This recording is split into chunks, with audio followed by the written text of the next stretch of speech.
Bonjour à tous, c'est Alex. Aujourd'hui, je vous présente le tutoriel sur le spread. Alors avant tout, qu'est-ce que le spread? Donc c'est rien de plus qu'un bust sur le côté. Donc bon, je sais pas si en France c'est juste, mais en tout cas dans la nomenclature japonaise, ça l'est. Donc là-bas, vous verrez, donc ils appellent ça SP x 50 pour un bust, s'il y a 50 busts, ou SP x 30 s'il y a 30 spreads sur le middle. Donc je vous explique rapidement. Donc c'est exactement comme le bust, sauf que c'est sur le côté et ça fait également le tour. Alors pourquoi est-ce que les gens pensent que ça vole au-dessus et que c'est une figure aérienne? Tout simplement parce que le mouvement est fait de haut en bas et est souvent plus brutal que celui du bust. Du coup on n'a pas trop le temps de voir qu'il fait le tour du doigt et on le voit surtout en l'air. Bon, comme là par exemple. Bon, alors que je vous assure, il fait vraiment le tour du doigt. Donc la figure en elle-même c'est celle-là. Vous vous placez au deuxième quart, on va dire.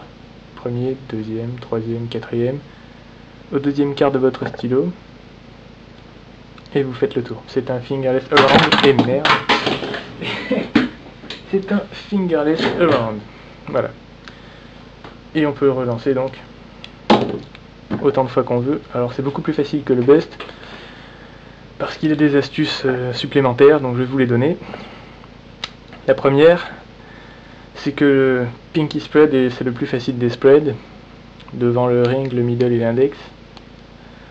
Bon, pour une bonne raison, c'est que quand vous faites des spreads, vous pouvez incliner votre main à 45 degrés, comme tout le monde le fait dans les vidéos de record, exactement entre l'horizontale et la verticale, puisque vous pouvez vous aider et de tous ces doigts-là, et de la pente du petit doigt. Ça vous fait donc un endroit pour recevoir le stylo correctement, et en tout contrôle, puis pour le relancer.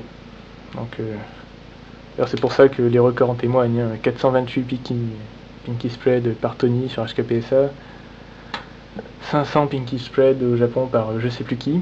Voilà. Donc voici le premier astuce.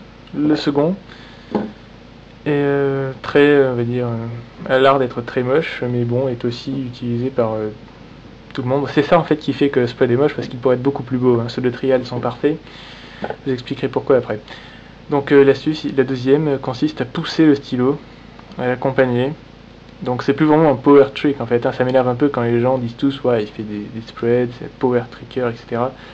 Bon en fait c'est beaucoup plus maîtrisable que les busts et de loin, vu qu'il suffit de pousser le stylo à chaque fois, donc ça donne quelque chose comme ça. Donc ça permet de ralentir le mouvement. C'est vraiment... j'ai vu Spinarpim le faire, Sopa8, etc. Surtout Tony, sur HKPSA.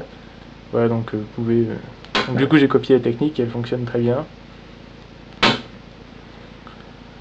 Donc bon évidemment une fois que vous maîtrisez, l'idée ensuite c'est de faire disparaître ce geste parasite.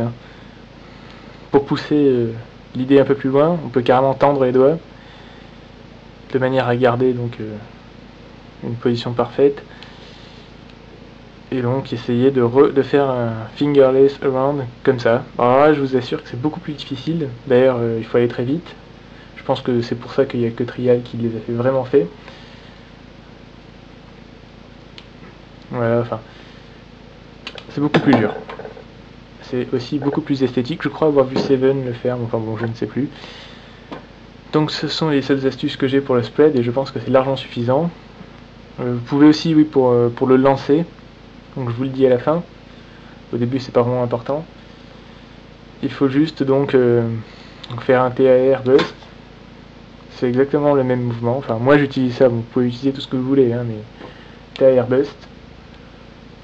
Bon, vous utilisez exactement le même mouvement, sauf que vous le laissez taper sur votre doigt au lieu de taper sur l'index pour faire un bust.